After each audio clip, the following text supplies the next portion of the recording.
What's up? It's Tanisha Westbrook, and I am here with Courtney Rogers from Co-Road Consulting.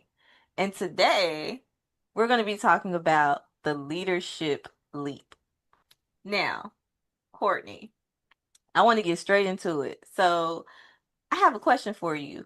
When was, did you have a moment in corporate America where you came to the conclusion that it was time for you to leave? If so, what was that moment for you? I did.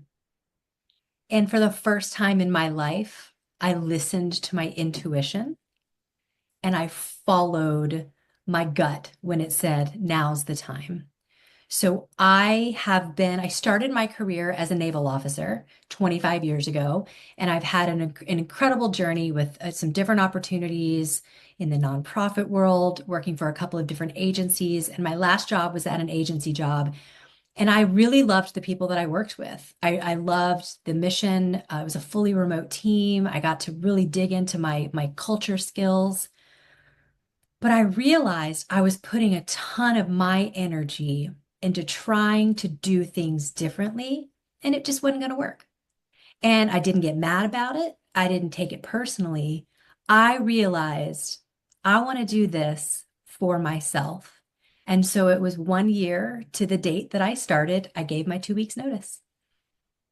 So, when you gave your 2 weeks notice, one, I would love to know how you felt about it because for me, um, I was going through a time where I was working in corporate America back in 2018. I was planning my wedding and I was planning a DIY wedding.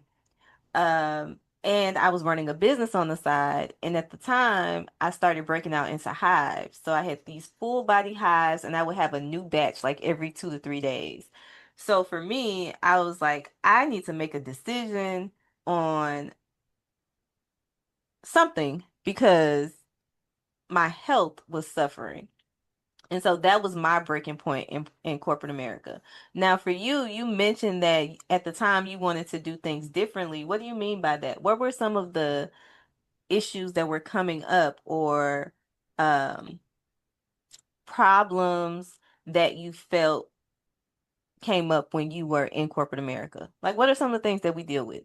Yeah. Yeah. In this case, I saw opportunity to create a different kind of culture. And some of my ideas were were accepted and celebrated, but a lot of what I really wanted to do, it just wasn't aligned with leadership. And I decided to just let that be okay, right? Like there was a time in my life where I would have just kept going up against this wall. And I just realized I'm in a place in my life where I've got all this incredible experience under my belt, 25 years of experience. And I'd really honestly, I'd been afraid. I had been afraid to go out and do my own thing. I was playing it safe. I was getting that paycheck every 2 weeks. I was getting my health care paid for. And honestly, in our system right now that we're operating in, that is the message that we receive. Go to college, go get a job so that you can get that steady paycheck and you can get your health care. Now, I'm going to put a big asterisk here, right? My husband has a really steady, great job. I did not have to freak out about how the bills were going to get paid. And he's an incredible partner, right? So I realize I'm in a situation that a lot of people are not in. My daughter is almost 18 years old. She's self-sufficient. Like 10 years ago, I would not have been able to make this choice. So what I felt deep in my gut and my soul was now's the time. Mm. Now, it's a wild economy right now, right? Like I did leave this safe job to go and do what I wanted to do, which is to revitalize how humans show up at work. And I'm doing it in a time where there is a lot of fear and there's a lot of uncertainty. But I'm telling you, I felt it in my soul, Tanisha. I knew it was time to go out on my own and try, at least try. Yes, you know what? I felt the same way. I get tons of questions about taking the leap or, I want to become my own boss. How do I quit my job? What are the steps to take? And thinking back to when I left corporate America, there was no, I didn't have a game plan starting off because I didn't know that I was about to take the leap. So for me, I can identify with what you're saying. It was a gut feeling. It was something inside of me that said, now is the time. And not only that, I thought to myself, okay, I'm in my 20s. I worked as a financial analyst. And I have a degree in accounting. So I thought, well, I could always go back to corporate America. You know, I have the skill set and the experience, but I will not always have this energy that, that bubbly, I'm gonna go get it type of energy in my 20s. So I thought, well, why not just try right now? And I think going into leadership, well, going into entrepreneurship, the one thing that we don't think about is leadership. So I would love to discuss what it was like for you, making that pivot from uh helping or um in some ways like molding and consulting with our bosses or our managers, and then going into a space where you're your own boss and now you have to build up those leadership skills. Before we get there, though, I think one of the things that we need to discuss is there is something glaring about, this is Shop Black Fest, it's Shop-Black-A-Thon, and everything today is about um, addressing the state of Black entrepreneurship and supporting Black-owned businesses. So before we talk about what it takes to become a great leader and some of the challenges that come up, I would love for you to share why it's so important to support Black-owned businesses and support Black entrepreneurs, especially with your journey because you supported Shop Black Fest for a while, and you're in the nonprofit space. So I would love to hear your thoughts about that. Yeah. The biggest reason for me is that we are living and operating in a system that was created for white men by white men, followed very closely by white women. And so to understand this is the world in which we operate and to want to do better and to want to create an ecosystem where every single person who wants to thrive and succeed and start a business and follow their passion deserves to be there. So I think we have to be intentional. As a privileged white woman, I choose to be incredibly intentional about where I spend my time and my money. And so a lot of this is education. A lot of this is just understanding the system that we're operating in. I'm about to do a big event, and so I gathered all of these statistics talking about corporate America. Mm. And 75% of the CEOs in corporate America are still white men. 75%, right? 75%? 75%. So until we start to make a dent in that, and hey, like the men who are doing great work and who are leading with empathy and with inclusion, like great, we need your help. Like we need your help to open the doors, right? But there's just such a gap. There's such a gap in access. One of my previous roles, I was the director of the Pathway Women's Business Center. And so it was my job to help women across the state grow and start their businesses. And we saw this massive gap again with resources and funding going to Black women entrepreneurs. So, I mean, there's a problem. There's a problem. And so we've got to talk about it and we've got to put our money where our mouth is.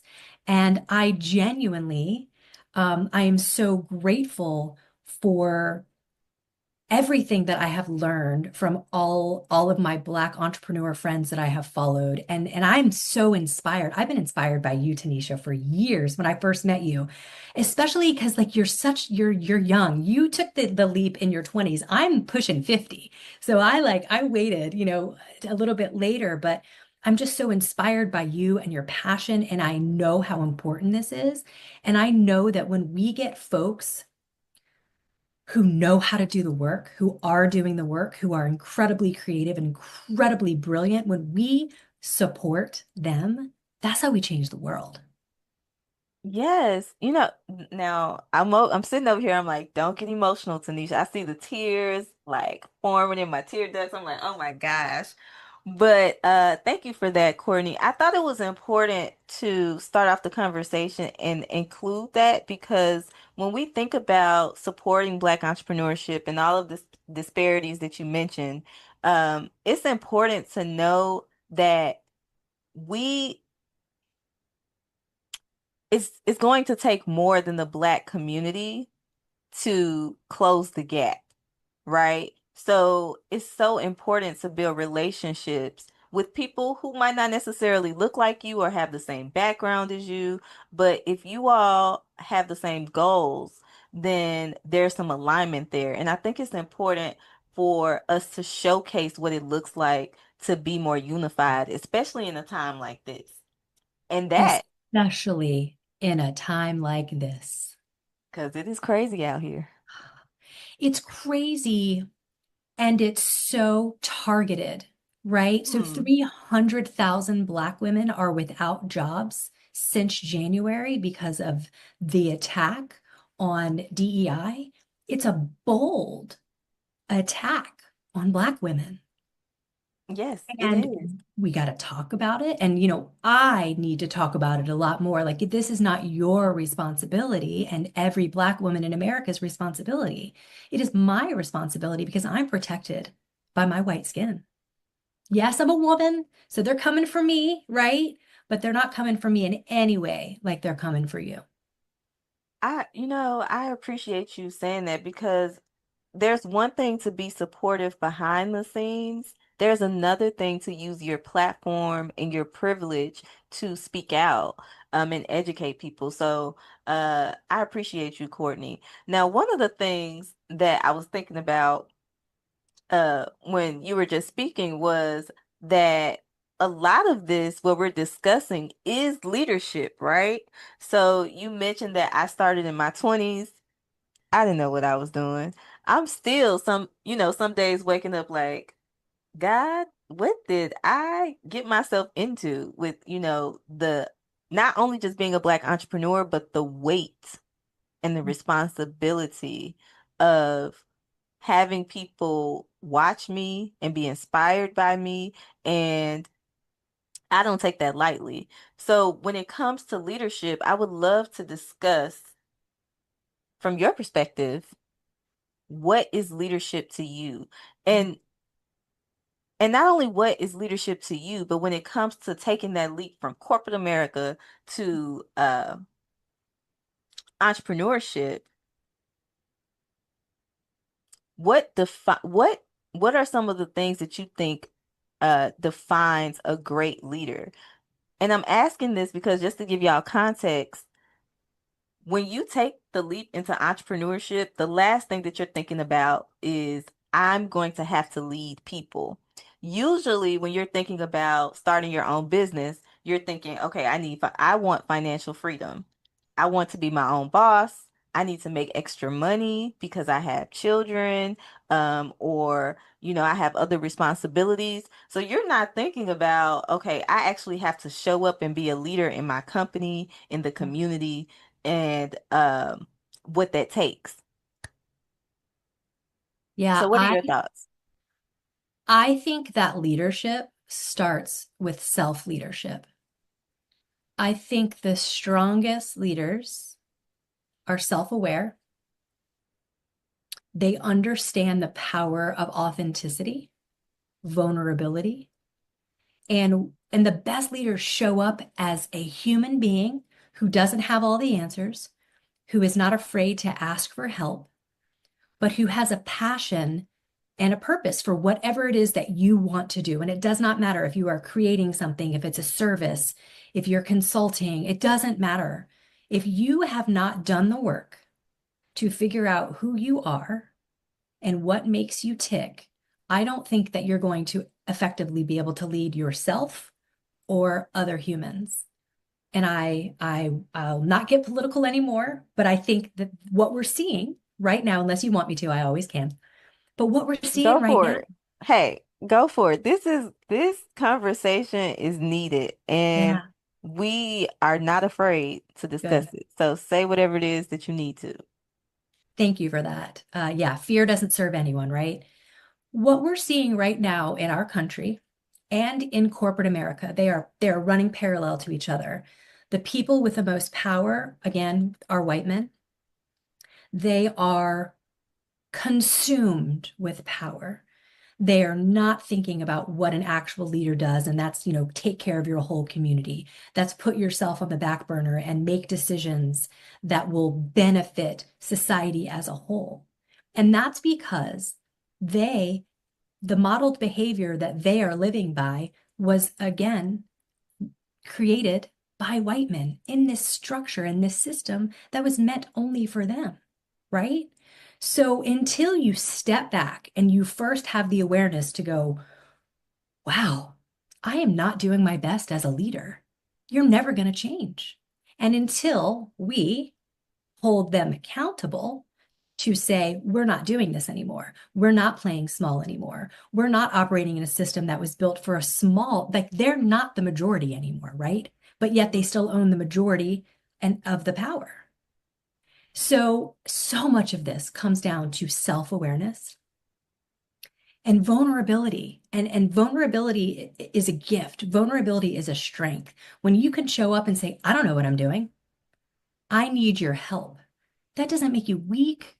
That makes you one of the most powerful leaders that we could ever have. I want to follow humans who say, I need help. I want to jump in right there Yeah. because as a Black woman, and you know, I think a lot of Black men deal with this too.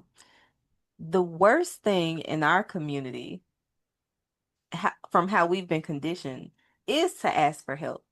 Mm. So when I became an entrepreneur, I was not asking for help. I would be crying tears for days, not eating, stressed out, doing whatever I had to do, but I wasn't gonna go ask for help at all. And it wasn't until a few years later into my journey. Actually, what one of my entrepreneurship coaches, what she likes to say is I had to hit rock bottom, right? I had to hit rock bottom from trying all these different things and not asking for help. And there was only one other way to go, which was up. And I took some inventory on myself and had to unpack this trauma right about as a Black woman. Why am I so afraid to ask for help? Why am I so afraid about the optics of it? Once I took inventory on that and did the work, it was a complete 360, especially when it came to my business. Because one of my goals coming into being an entrepreneur was like, okay, I want to make six figures, right? I want that's everybody's first milestone. I want to make six figures because that's what the social media gurus say you need to get to first. So it wasn't until I actually started asking for help that I was able to hit that milestone. And now, 7 years later, I'm not only asking for help, I'm the first one to say, I don't know.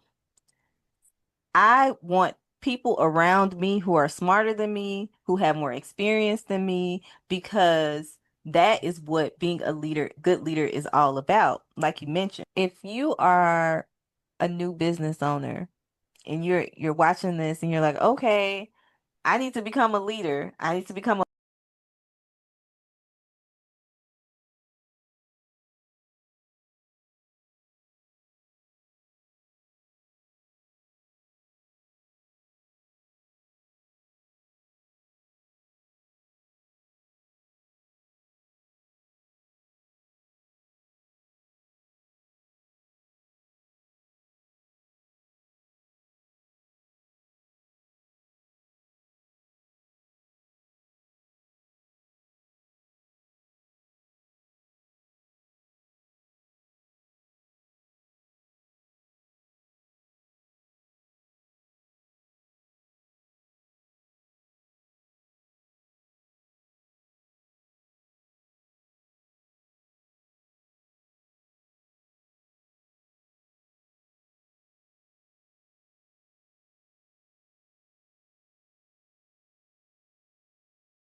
to become the very